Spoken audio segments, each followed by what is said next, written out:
విడు మొరటోడు అని వాళ్ళు వీళ్ళు ఎన్నెన్ని అన్న పసి పిల్లవాడు నవ్వాడు.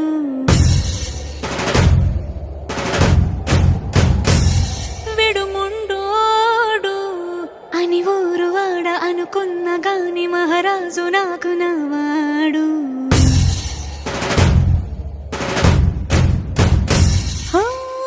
మాట పెడుసైనా మనసు